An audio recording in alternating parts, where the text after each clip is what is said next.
How to delete Revolut account. It's pretty simple and a quick process, so without any further delay, let's jump right into the video. Start by moving into your application Revolut.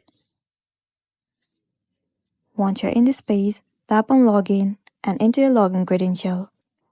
Once you have been logged into your specific account, it will be landing you on this home page. Once you're in this page, tap on your profile at the top left corner of the screen, and then head over to the settings.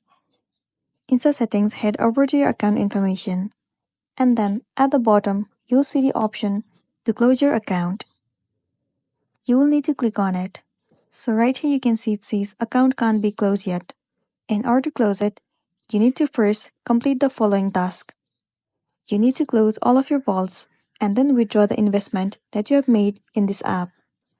Once you're done, you'll see the option to delete your account. Tap on delete and click on confirm. After that, your account will be deleted successfully.